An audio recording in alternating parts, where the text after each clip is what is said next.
A story of Daigous, from our factories to their shopping bags. In the distant Orient lies a nation known as China, the world's factory. Not too far from China, there is another nation known as Australia. Previously, there has been very little interaction between manufacturers from one country with the consumers of the other.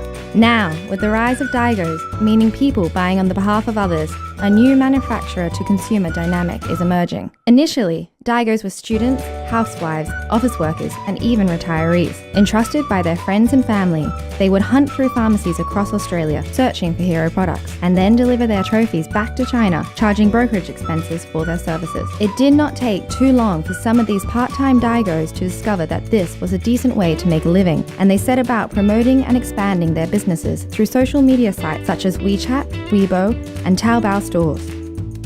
Their businesses scaled up layer upon layer like a snowball.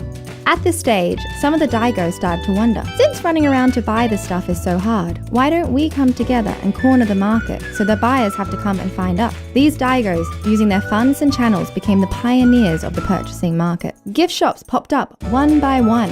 Some of these gift shops restocked directly from Chemist Warehouse, while some of them contacted manufacturers to purchase massive amounts of products wholesale. And now they cover both the retail and mass market. Given the massive growing demand for cross-border purchasing, the shipping industry developed and expanded accordingly. Many logistics enterprises started to evolve into larger wholesale conglomerates, bulk buying popular items and providing a wider range of choices. They serve as partners for these gift shops, and more importantly, they can promote and sell directly to local end users in China. One of the direct results of this was the sharp decline in shipping costs. Nowadays, it only costs $8 to express mail a parcel of 1 kilogram from Sydney to mainland China via Chinese shipping companies, whilst it costs $23 by Australia Post.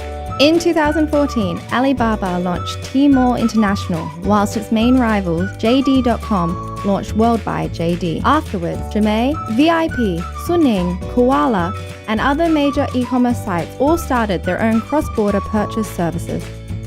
During the last Chinese Singles Day promotion, the Chemist Warehouse Tmall International flagship store sales surpassed 20 million Australian dollars.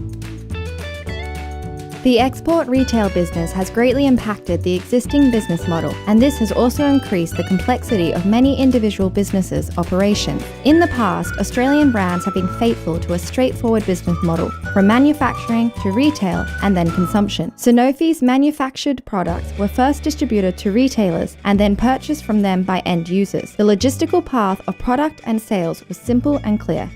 However, nowadays what we produce is sold to retailers, who then might sell them to end users, Daigous, gift shops, or wholesalers. The latter distributors will then also promote themselves to end users in mainland China through their own branded sales networks.